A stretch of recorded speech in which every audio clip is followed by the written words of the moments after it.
Good evening, everyone, and welcome to the Brian Crombie Radio Hour on Saga 960. So our former Governor General Dave Johnston was hired by the Trudeau government to review what was happening with Chinese interference into Canadian elections. And just last week came out with a report.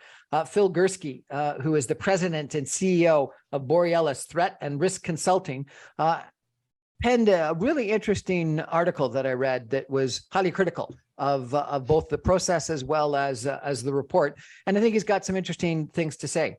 Phil Gurski worked as a senior strategic analyst at CSIS from 2001 to 2013, specializing in Al-Qaeda-inspired violent extremism and radicalization. From 83 to 2000, he was employed as a senior multilingual analyst at Communication Security Establishment, specializing in the Middle East. He has also served as a senior special advisor in the National Security Directorate at Public Safety Canada.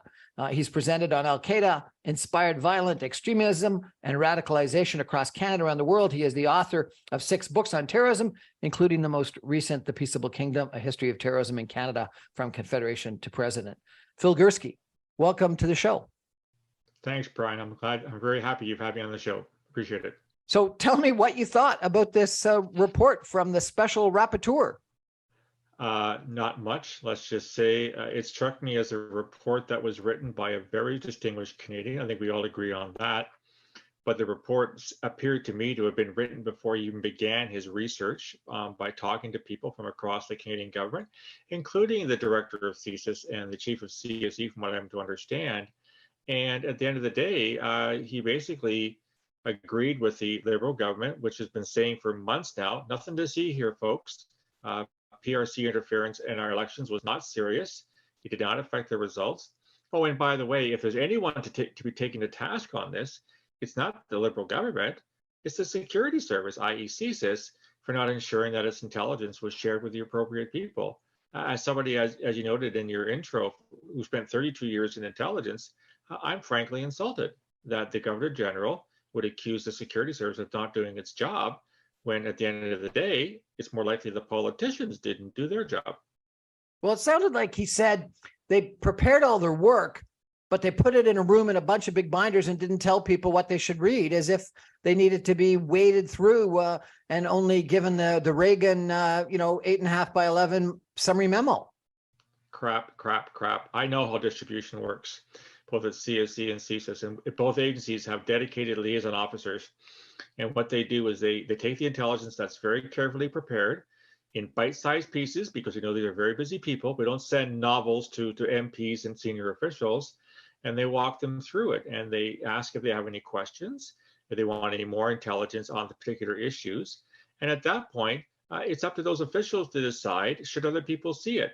We can't dictate to the government, put us on the PM's desk stat. That's not the way intelligence works here in Canada. And so if we have deniability on the part of the Prime Minister and other officials that they didn't see this stuff, that's not CSIS's fault. It did its job. It's the officials between CSIS and the higher echelons of power in this country who decided, for reasons unknown, that the Prime Minister did need to be informed on serious interference in their electoral process. That's where the blame lies, not with the security service. So you think that the Prime Minister of Canada, Justin Trudeau, actually was never informed of this potential infraction, this potential incursion, this potential interference in a Canadian general election? Well, if he wasn't, it's a legitimate question as to why he wasn't. I mean, this was a very serious attempt by an enemy of Canada. Let's face it, the PRC is not an ally. They're not part of NATO. They're not part of the Five Eyes. To try to influence an election by putting pressure on Canadians, by harassing dissidents, harassing Uyghurs, harassing Tibetans, to try to get the vote to go a certain way. You've seen the allegations as well as I have, Brian. They wanted a return to government of the Liberal Party. Do you think what they did was serious interference? Obama tweeted out positively about Justin Trudeau. Americans, give money, donate money to the trucker convoy and to Democrats to liberals, and come. Hillary Clinton was at the Liberal convention in Ottawa a week or two ago. So we get some involvement from foreigners on a fairly regular basis. Was this really as bad as some people think it is? 100%, because A, it was clandestine. B, it put pressure on Canadians by issuing threats against their family, and most likely, because we know this way the way the game works, Brian. The PRC does not want anything said that's negative against it. If there are dissidents here in Canada who are saying things the PRC would rather not have us hear about it, they call up and say, "Hey, Brian, by the way, your Aunt Lizzie back in Harbin is going to maybe get ejected from her apartment unless you shut your pie hole about how bad China is." That's what we don't want to have happen in this country. You mentioned Obama, you mentioned Clinton, blah, blah, blah. That's all above board. I mean, that's partisanship. I get that. This is something very, very different than having an ally say, by the way, we like Justin Trudeau. This is an attempt to undermine our democracy. This MP from Scarborough, I think it was Hung Dong, who supposedly was criticized by the Global Television of asking the PRC to keep the two Michaels in prison. That would appear, according to David Johnston, was refuted and never happened. Look, I don't have access to intelligence anymore, Brian. I did for 32 years. So I don't know the ultimate veracity of that information. I've seen the allegations, I've seen the leaks as much as you have. If in fact CSIS was monitoring the situation, and it would monitor under what's called Section 2B of the CSIS Act, foreign interference, then I'm sure that CSIS provided accurate intelligence to the government. For David Johnston to say it didn't happen, then blame the media for spreading lies and partial information, piecemeal reporting, I know where my vote lies, and that's what the security services do, not what the politicians say about it. So when you think about a security service, you think it is secret, and they're providing intelligence to the government. The fact that there have been these leaks, and the government would suggest they're trying to close down these leaks, are these whistleblowers that we should respect, or leaks that we should think are traitorous? I'm not a supporter of leaks. I never leaked anything secret in my life. You and I are having this conversation. I worked at CSIS. I worked at CSE. I've done thousands of interviews in the past 8 years since my retirement. I'm very careful with what I say and how I say it, because I want to try and help Canadians understand how intelligence works. So I can't support the leaks on principle. However, I can understand the possible motivation behind them, and that somebody, whether it's CSIS or not, has not been determined. It's the assumption is a CSIS officer. We have nothing to suggest that. It could be a client who had a CSIS report who wanted to leak it. My assumption, and it could be wrong, is that this person was just fed up after all these years of intelligence being shared with the government and nothing done about it. China is still interfering in our elections, and that was why they did it. For Mr. Johnston to call it malice, where's the malice in that? Again, I don't support it, but I understand it as one Canadian who thought, I got to do this because no one's listening, and China's getting away with murder in this country. Well, they didn't get away with murder, but they got away with, you know what I mean, metaphorically. Metaphorically. So what do you think should happen? What's the next step? Well, the GG said that he didn't think a public inquiry was required. I'm neutral on that. We have public inquiries and royal commissions twice a week, I think, in Canada. I'm not sure what the purpose is. We go through the motions, we have witnesses, we have reports, we have recommendations. I think a PhD student should do a study on, what in heaven's name is the actual result of royal commissions in Canada over our history. So I don't feel one way or the other. What needs to happen is the government has to start taking intelligence seriously, sharing it amongst the people who need to see it, and making some kind of decision, take some kind of action against a country that is bent on trying to tell our citizens, not just tell them, force them, threaten them to vote for certain parties to reflect their interests and not Canada's interests. This past week, I saw an interview with the National Security Advisor for the United States from Japan, talking about what was going on in the G7. And then I saw an interview of Henry Kissinger, who's about to turn 100, and who was the National Security Advisor and probably one of the most preeminent diplomats in history. Do we have national security advisors, the people that are, as you say, the people that convey the information from CSIS to the government, that have got anywhere like the kind of reputation and impact and influence that that is called for, like Henry Kissinger or a national security advisor in the United States? I would argue sometimes. Richard Fadden was at one point national security advisor. He, of course, was a former director of CSIS. He'd understand how intelligence is created and for what reason. Other than that, I really couldn't even name most of the other national security advisors over the years. When I look at their backgrounds, I see they never actually worked in intelligence. They may be senior political figures, whatever. They may be customers of intelligence, but didn't work in intelligence. And I'm sorry, Brian, but if you're told you need open heart surgery, and who do you want to advise you on that? A person who does open heart surgery or someone who read about it on Wikipedia? I'm being a little bit unfair here. I realize that. But I think it also reflects our very poor intelligence culture here in Canada. Unlike the Americans and the Brits, et cetera, we don't take intelligence seriously. And as a consequence, we don't invest in it seriously. We're chatting tonight about the Canadian government's report by the former Governor General David Johnston on Chinese influence on the last two would appear federal elections in Canada, maybe the last three, I'm not sure, and their report that says there's no need for a public inquiry. Our guest is Phil Gurski, the president and CEO of Borealis Threat and Risk Consulting. We're going to take a break for some messages and be back in just 2 minutes with Phil, and we're going to chat a little bit more about what actually the threat was, what happened, and also I think we may elevate and talk about, is there an issue in regards to intelligence and the way we gather it and the way that we provide it to government. Stay with us, everyone. We'll be back in 2 minutes.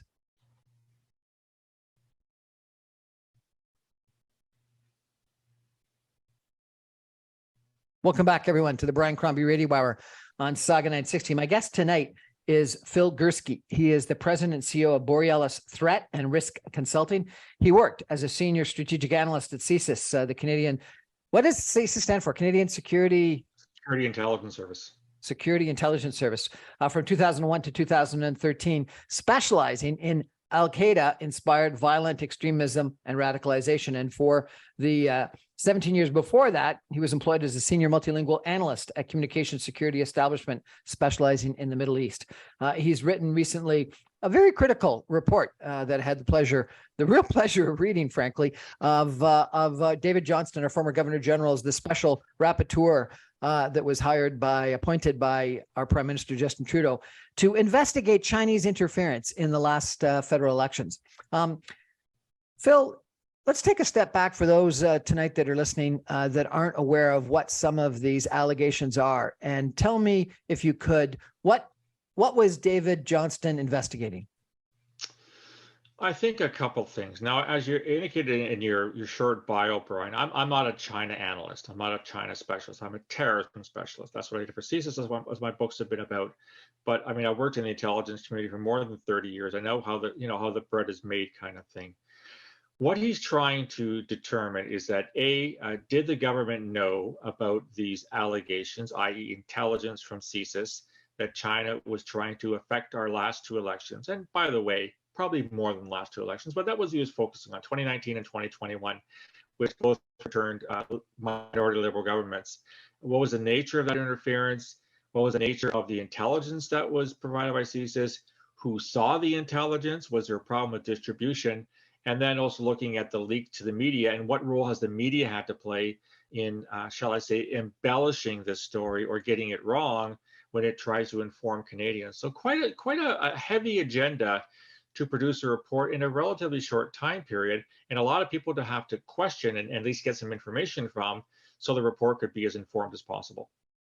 And what were some of the specific allegations that he had to look at? So, I think that it was that they were funneling money to some specific candidates, either liberal or conservative, I believe, that were in their favor, and then also funneled money to be against candidates that they thought were critical of China. And then in addition, that they were funding some newspapers or social media attacks on people that were critical of China. Tell me a little bit more about what some of the interference was that was alleged. So my understanding is that there were 11 ridings that the PRC had targeted for specific interference to try to get the results that they wanted. And we've learned from the so-called leaks that the PRC, People's Republic of China, wanted a liberal government returned. In other words, they didn't want a conservative government because they felt that its interests, i.e. China's interests, would be better met under a liberal government. So they did what they had to by either bribing people or perhaps, and I say perhaps, I don't have the intelligence in front of me, perhaps intimidating people by maybe threatening their family back home if they were Chinese Canadians to vote a certain way to meet China's interests. So we're talking essentially by very clandestine moves by a foreign nation to try to move our election in a certain direction, not in Canada's interests, but in that country's interest. That's what constitutes what we call foreign interference under Section 2B of the CSIS Act. It's one of the four major lines of investigation CSIS has under its legislation. These are very serious allegations, and from what I've seen, CSIS has some very robust, corroborated, well-collected, well-assessed intelligence to demonstrate the allegations were true. And you say you think this was going on potentially more than 2 elections. Oh, China has been mucking about in our country for decades, Brian, and decades of reports have been provided to the Canadian government illustrating this. So this is not simply a 2019 and onward type of issue. It's been going on forever, and it's been going on under governments of both political stripes, the Conservatives and the Liberals. This is not a new issue, and Canadians should ask the question: if we've known about this for as long as we have, and CSIS has been providing reports in that regard, why is it taking until 2023 to actually ask the question about what we should do about it? These issues should have been dealt with decades ago, not just over the past couple of months. And it's not something that we should be necessarily surprised about, because it's been happening elsewhere in the world, has it not? I think Australia has been a big critique of some of the foreign interference that had taken place in Australia, and they in fact took action by putting in place some fairly rigorous foreign lobbyist registration rules, have they not? Yeah, and if you've been reading at all what China's been doing on the international stage over the past couple of years, they're becoming very aggressive. They tolerate zero dissent. They tolerate zero criticism of any of their policies. In the South China Sea, the so-called 9-dash line, they're claiming all kinds of territories that aren't theirs. Anytime anyone says anything negative against China, the Chinese go crazy, and they try to get those voices stopped. Now, if you happen to be a Chinese dissident, let's say an immigrant here to Canada who fled the country because of some kind of intimidation, you can imagine the pressure that you're under, because you might have family back home. And China can say, hey, yeah, you may be in Vancouver right now, but guess what? Your family's all back in Shanghai. And if you keep making these allegations against your motherland, your family might find themselves in a very uncomfortable situation. I'll just take one issue briefly, Brian. That's the Uyghur problem in Northwest China. Now, I discussed Uyghur terrorism in several of my books back in 2016, 2017. It's real. But in response, China has... Sorry, I apologize. Terrorism by Uyghurs or terrorism against Uyghurs? By Uyghurs. There have been terrorist attacks by Uyghur Chinese back in 2011, 2014, killed dozens of people. It's real. It's not something that's invented. Yet in response to this threat, China's incarcerated 1 million Uyghur Chinese and put them in education camps, which are concentration camps, and basically forbidden any Uyghurs from expressing Islam.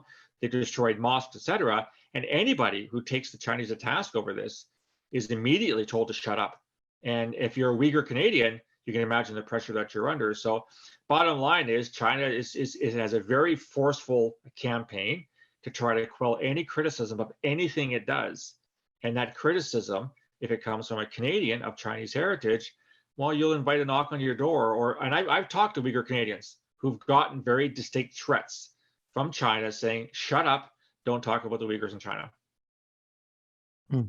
Okay, so then the sort of the second level of all of this allegation is that then it was known by the CSIS establishment, the intelligence establishment, and they tried to tell, warn, inform, whatever the right word is, the Canadian government. And what? That no one heard, or didn't go to the prime minister, or the government officials drowned in too much detail? What's the allegation there? Well, it depends who you listen to. Mr. Johnson says he just didn't do his job properly and sent information to some kind of anonymous in-mail box and didn't do due diligence to make sure that it got it. I know from having worked in the business for 3 decades, that's not how it happens. We identify officials that need to know these things, and we provide them with the intelligence, and we walk them through it, and we ask if they have any questions. We don't have access to everybody. In my experience, and things may have changed. I've been gone for 8 years, Brian, so maybe things have changed. But in my experience, direct access to the PM was rare to non-existent. But you can't tell me that if you're briefing very senior officials on threats to our democracy by interference, that somebody higher up can't make, put two and two and get four and say the prime minister needs to know this. And I'm going to call up JT right now and get a meeting with him. That appears to not have been done. That's not CSIS's fault. They provided the intelligence to the people to whom they had access.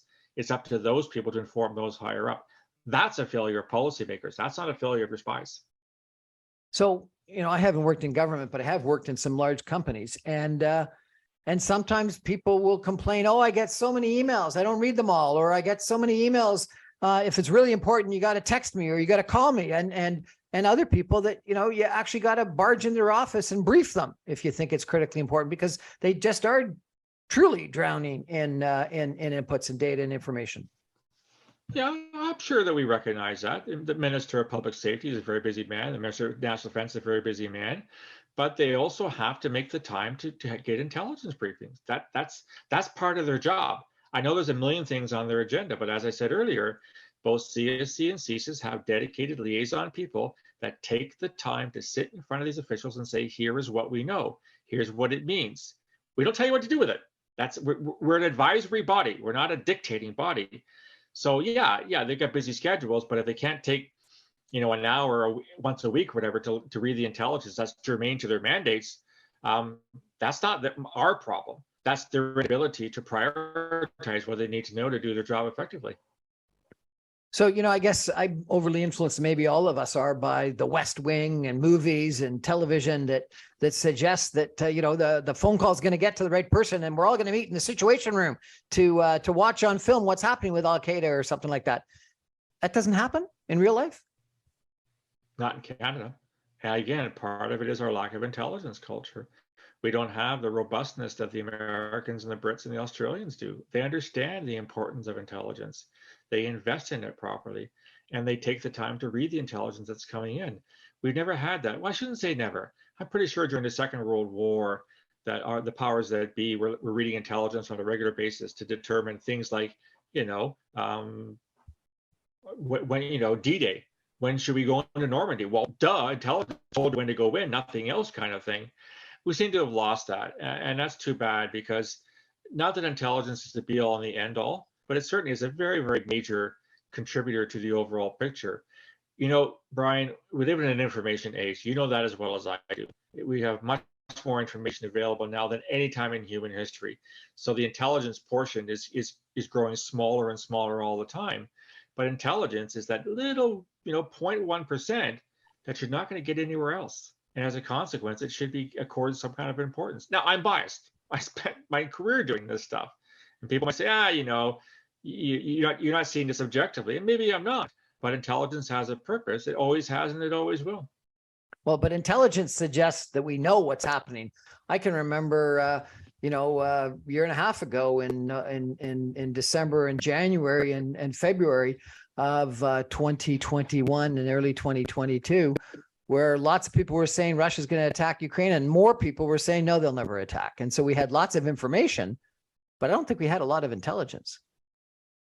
Oh, they did. There's no I've seen some of I haven't seen the intelligence, but I've heard from credible people the intelligence was there. That was wishful thinking that Putin wouldn't invade Ukraine because it complicates people's lives. Russian gas exports to Western Europe, et cetera, et cetera. I would argue that intelligence of Chinese interference interferes with also our economic relationship with China, and maybe we don't want to go down that pathway. Intelligence can become inconvenient when it goes against, bespoke wisdom, or it goes against policies that you spent years trying to create. And if you ignore the intelligence, you can just stick with your policies and whistle through the graveyard kind of thing. But no, the intelligence was not wrong on Russia and Ukraine. It was not wrong on Russia or China's interference. Intelligence is usually pretty good. Is it perfect? No. And we've seen politicization of intelligence. Think back to Iraqi weapons of mass destruction back in 2003. That was a very, very bad era for intelligence. But it also was because the politicians told the intelligence what they wanted to hear. You will write this. You will support our foregone conclusion. And that's always a bad thing when politicians tell the intelligence community that they want to see a certain conclusion. But no, the intel was there. There's no question in my mind it was there. It was simply ignored for a variety of reasons, some of which we may never know. So do you think that this is a problem here, that it was convenient that that the Liberal Party and Justin Trudeau didn't want to harm the economic prospects of trade with China and or Chinese investment in Canada, and or even worse, that they kind of liked a Liberal minority government being elected rather than having some of these Conservative MPs win?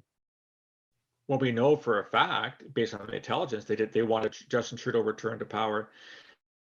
In terms of the other allegations, well, after Australia criticized China, China banned imports, I think, of Australian iron ore, if memory serves me correct. I may have the details wrong. So China can exert tremendous influence economically and in terms of bilateral trade if you don't pony up to what China wants to do. Is the Trudeau government, is that a consideration? I have no idea.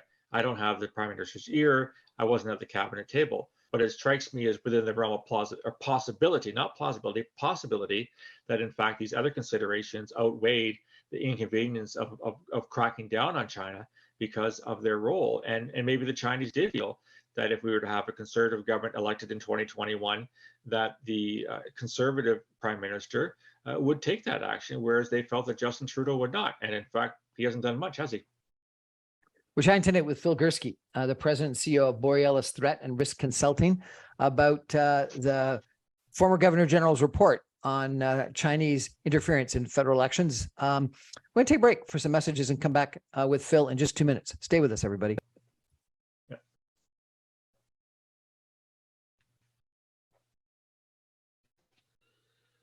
Welcome back, everyone, to the Brian Crombie Radio Hour, Saga 960. We're chatting tonight about Chinese interference in Canadian general federal elections and the former Governor General's David Johnston's report just last week on whether, number one, there was that interference, number two, whether the intelligence was provided to the government, number three, whether the government appropriately listened to it, and I guess number four, whether there should be a public inquiry about this. My guest is Phil Gurski. He's the president and CEO of Borealis Threat and Risk Consulting. He worked for 12 years at CSIS, specializing in Al-Qaeda inspired violent extremism and radicalization, and for 17 years as a senior multilingual analyst at Communication Security Establishment, specializing in the Middle East.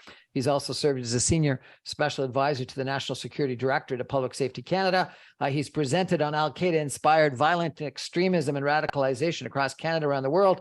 He's an author of 6 books on terrorism, including the most recent, The Peaceable Kingdom, a history of terrorism in Canada from Confederation to the present, that is available with Double Dagger Books 2023. Phil, one of the issues is, should we have a public inquiry? And David Johnston, the former Governor General, the special rapporteur, has said no. And he's invited leaders of the opposition parties to, I guess, get a security clearance and view some of the top secret information, which I presume he thinks will persuade them that we don't need it. And he's also invited 2 committees, I think they are, to do the same thing. Is that the right strategy, or should we make it all public? You can't make it all public. The fact that it was leaked by an unknown person in the first place is problematic, because there's 2 things about intelligence, Brian, that are absolutely sacrosanct. There's sources and there's methods. And the reason why you don't see this stuff regularly in the media is that if your sources or methods are compromised, they disappear. Or in the worst case scenario, if you're talking about a human source on a very sensitive file, let's say somebody's infiltrated the upper echelons of ISIS, and he's a source of a security service, and ISIS learns who he is, guess what happens to your source? He gets decapitated on camera. So when you work in intelligence, you recognize there's certain things you simply cannot share. That's neither good, bad, or indifferent. It's simply the way that intelligence works. We have had inquiries in the past. The Aurora inquiry would be a good case where we, some intelligence in the public domain in a kind of sanitized version, if I can use that, where sources and methods were protected. I don't know what we gain from a public inquiry. I think there's enough information available now in the media, in part due to some of the leaks, in part due to some of the testimony before Parliament. Canadians don't need a public inquiry to tell them, basically, at the end of the day, intelligence by CSIS and probably others on the nature and extent of Chinese interference in our federal elections was ignored. And as a consequence, China got away with it. What else are we going to learn from public inquiry? We already know the answer. the leader of the Conservative Party, the leader of the NDP, are refusing to get the security clearance and view the top secret information. Are they making a mistake, a partisan mistake here? Hard to say. It strikes me as actually almost incredulous that the leaders of the two opposition parties do not already have top secret clearances and do not get intelligence briefings, because I know the oppositions in other countries do this. That sort of tells you something, doesn't it? It tells you a hell of a lot, actually.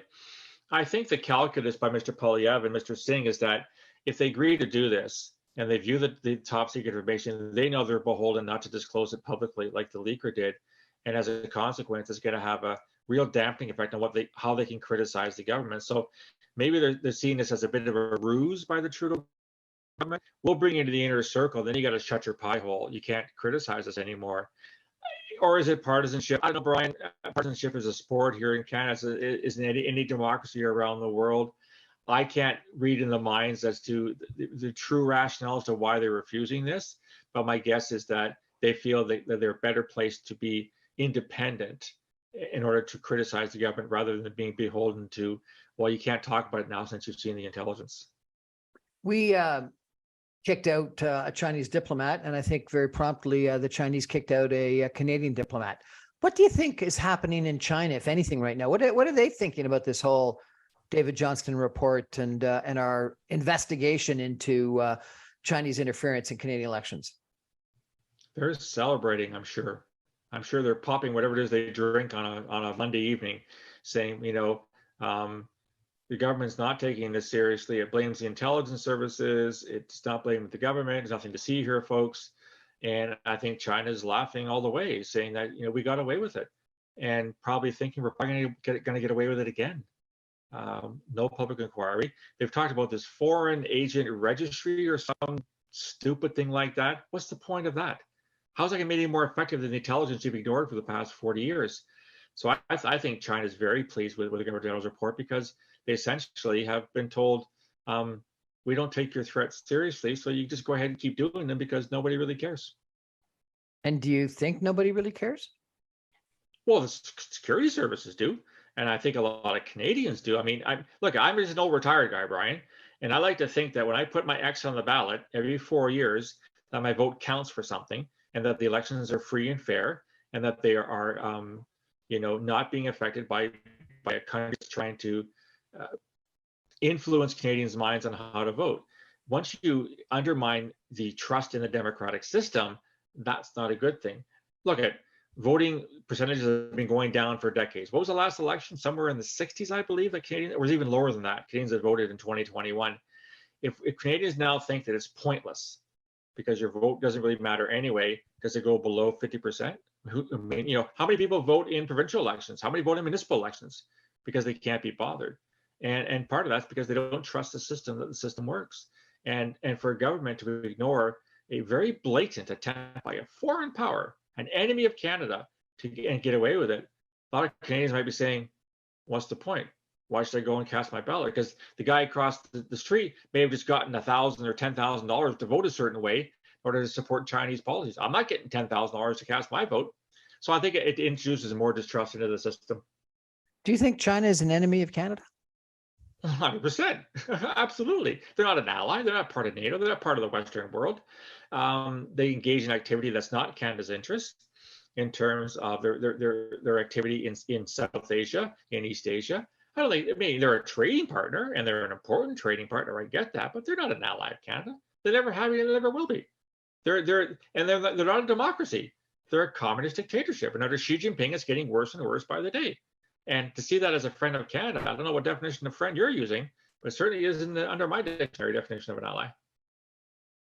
Let me elevate here for a second, if I could. We had this judicial inquiry into the use of the Emergency Measures Act in Ottawa with truck convoy, the Freedom Convoy, the occupation, whatever it is you want to call it. And I think one of the things that bothered a lot of people about that whole process was that the judge there criticized government and the operation of government more than anything else. It said that intelligence either wasn't gathered and or it wasn't listened to, and that there was a lot of intelligence that the truckers were intending to occupy Ottawa, and that different government agencies and different levels of government seem to either not communicate or were infighting. And then we have this report that, you know, I was flippant at the beginning of the show, but it sounded like that the Governor General, the former Governor General, was saying they put all this information in a big binder, put in a room, and if no one came and read it, then that's the government's fault. But they did their job in bringing it in. And you're saying no, that they actually ensured that it got to the right places. Do we have a problem that government doesn't work, or intelligence doesn't work, or intelligence and government together don't work, or something like that? Yeah, the problem is, as I said, it's a lack of intelligence culture. I happen to know for a fact that CSIS did provide good intelligence on the Freedom Convoy. It was accurate and it was timely. Nobody acted upon it. Was it not shared? I don't know. If it wasn't shared, then why wasn't it shared? By the way, as an aside, I didn't agree with the invocation of the Emergencies Act. I think it was illegally applied given the circumstances of the time. But we had the same issue back then, is that information was available. If people choose not to share, Brian, you can't put that at the feet of the security services. You know, you can provide the best information on the planet. If people aren't reading it or don't care about it or ignore it, that's not your fault. That's the fault of your customers and their inability to recognize this is important data that needs to be taken into consideration to make better decisions. That's the bottom line. And what does it tell you? That we had an inquiry into the Emergencies Act and we found out supposedly that intelligence wasn't acted upon. Now we have the Governor General's report on China. Intelligence wasn't acted upon. Is there a theme here? Because I'm detecting a theme that we have successive issues by various governments, and the crux of the matter is it's the exact same problem. Intelligence is there, it's good, it's reliable. People aren't reading it because they don't care, or they don't trust it, or they don't want it, or whatever. They're too busy having a smoke on the balcony. I have no idea. I'm being facetious here. That's the problem here. Is it's a lot. But you know, there's this old concept, and I can't remember exactly what the words were, but it's sort of like Maslow's hierarchy or something like that. Is that, you know, you got data, then you got information, then you got intelligence, then you got knowledge, and then you got wisdom or something like that. But you know, as you go up the pyramid of uses of information, then it becomes more important and more understandable and better communicated, then it becomes far more useful.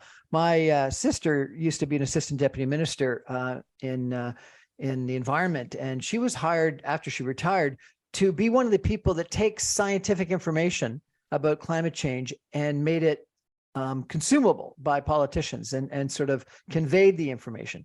Is the problem that the intelligence isn't understandable, that it's not well communicated, or it's just not wanted and not listened to and not read? It's the latter. I produced intelligence. I produced signals intelligence for 17 and a half years. I produced human intelligence for 15 years. I wrote the stuff that went to the customers. And in the intelligence business, basically you've got maybe a page and a half to make your point, because nobody reads more than a page and a half. We recognize that. And we did very, very well at providing very concise bottom line up front. This is the important thing you need to know, sir or ma'am, whatever kind of thing, in the first paragraph. That's what intelligence services around the world do. And you are trained on how to write this stuff. This is not an academic exercise, Brian, where, you know, I don't know if you've read an academic paper. The first 20 pages are what is the question. The next 20 are methodology. The next 20 are, you know, I don't know, something else. The next 20 are discussing the data. The last 20 are what it all means. That's 100 pages right there. This is not what an intelligence. But they have to put it all in an abstract at the front, and the abstract's all you got to read. Well, your summary, you summarize the main 3 points. China is doing X, Y, and Z. Point. We are confident in our assessment. Point. I mean, what else do you want intelligence services to do? If you can't read that and see there's a problem, then you got a problem with interpretation. You got a problem with somebody who doesn't understand the message that's being conveyed. So you're the expert. What do? You don't think we need a public inquiry, or won't be able to actually address the issues? The leader of the official opposition and the leader of the NDP are refusing to get the top security clearance so that they can't read it. The federal government appears to be sort of, as you say, you know, sloughing it off and not paying overly attention to it because they're trying to make it go away. What needs to happen? You need to acknowledge that the intelligence services are professional and capable. You will take the time to read the product they provide with you and the information they provide with you, and you will promise that you'll consider it. You not necessarily change your mind, not necessarily dictate your policy, but you will promise that from now on, when you get CSIS coming or calling or CSC on your door, you will, take time out of your busy agenda and give them a half an hour, whatever, to hear what they have to say. And you will at least make a commitment. You will consider it. First of all, you'll read it. You'll understand it, and you make a commitment to at least consider what it's saying and how it can affect your decision making. That's what we need in Canada. In other words, we need a more robust intelligence culture at all levels of government. Phil Gurski, thank you so much. This has been a really fascinating conversation, and to hear this from someone that is as knowledgeable, as expert as you, is a real privilege. I really appreciate you spending the time with us tonight. We're going to take a final break and be back with Phil in just 2 minutes. Stay with us, everybody.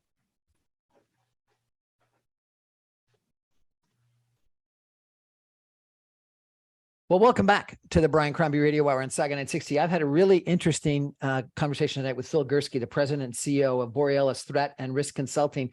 He's got 30 years of experience in the intelligence community in Canada, 12 years with CSIS and 17 years with Communications Security Establishment, specializing in terrorism in the Middle East primarily. He's written 6 books, and he's, as I mentioned, written a really interesting critique of David Johnston's report on Chinese interference in Canadian elections, and was very critical of what the federal government did and critical of the findings in the report. And that's been a really good conversation. Phil, while we still got you, though, I wonder, what else should we be worried about? What else do you think CSIS is currently thinking about, or things they maybe aren't thinking about and aren't investigating, but they should be investigating? We hear about threats of right-wing extremism and terrorism. We hear, still threats about CSIS or ISIS or, what are the things that you think we should be concerned about from an intelligence standpoint in Canada today? CSIS has 4 main investigative priorities under its Act, Section 2: foreign espionage, foreign interference, terrorism, and subversion. So foreign espionage, where do we start? China, Russia, North Korea, Iran. I mean, they're involved in trying to steal secrets here in Canada. Foreign interference, we've beaten them on to death tonight, Brian, I think, with our conversation about China. On the terrorism front, what really worries me is that the current government, I'd say 5 years or so, seems to have drawn the conclusion that the only terrorism we're talking about is the far right. I think neo-Nazis, think white supremacists, some of the, those types of people, and fascists, things like that. And seems to be of the opinion that Islamist terrorism, jihadis, the thing that I focused on, the thing that all my books are all about, is somehow yesterday's threat. I don't work in intelligence, Brian, but I read voluminously every day still. It's a habit I've had for 30 years. And I can tell you categorically with no hesitation that 99% of all terrorist attacks around the world in May of 2023 are committed by Islamist terrorists, not by the far right, not by neo-Nazis, not by violent incels, who are not terrorists, by the way, by jihadis. And even in our Western European partners, they devote the vast majority of their resources on counterterrorism to jihadis, not the far right. Is the far right important? Absolutely. And yet it seems to acquire this importance. I saw one allegation that 50% of CSIS resources on counterterrorism are devoted to the far right. That to me is absurd, unless I'm missing something here. Secondly, no one talks about left-wing terrorism. No one talks about First Nations terrorism. Think of the attack on a coastal gas link project in BC. Was it a year and a half ago? Where in the middle of the night, people attacked a bunch of equipment and made millions of dollars worth of damage. Didn't kill anybody, thankfully. Was that a First Nation? Was it a far left environmental group? I have no idea, but no one's calling that a terrorist attack. I think the government is involved in political speak. There's things that you can't even use the term Islamist terrorism anymore.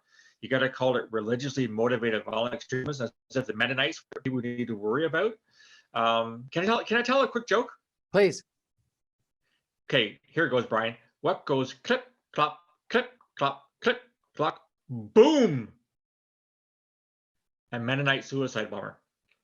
Now, do you think you'll ever hear that phrase uttered? Of course not. No. Because who are the suicide bombers? They're all jihadis, right? So the thing is, to me, is that you've got a government that refuses to acknowledge that Islam is terrorism, is still by far the most important form of terrorism in the world for all kinds of dumb reasons. And at the end of the day, CSIS is under-resourced. It has all these things to look at. It has finite resources, both human and financial, and it can't do it all. And as a consequence, things aren't getting investigated, at least not to the degree they should be. That's the things that keeps me up at night. I'm just an old retired guy sitting on a pension. So I think that, you know, our services deserve more. They should be adequately resourced. Phil Gurski, President and CEO of Borealis Threat and Risk Consulting. Thank you so much for joining us tonight and telling us a little bit about Chinese interference in Canadian elections, about the David Johnston report, and about the need for greater respect for the intelligence community and more of an intelligence attitude within the Canadian government, and to remind us about the threat of ongoing terrorism. I really appreciate it. My pleasure, Brian. I hope I didn't come across as too bold and too forward, but as you can tell, I'm still passionate about this stuff, and I think that a lot more can be done. A lot more can be done. No truer words have ever been said, that's for sure. That's our show for tonight, everybody. Thank you for joining us. I remind you, I'm on every Monday through Friday at 6 o'clock on 960 AM. You can stream me online, even from Ottawa, at www.saga960am.ca. All my podcasts and videocasts are available on briancrombie.com. Good night, everybody.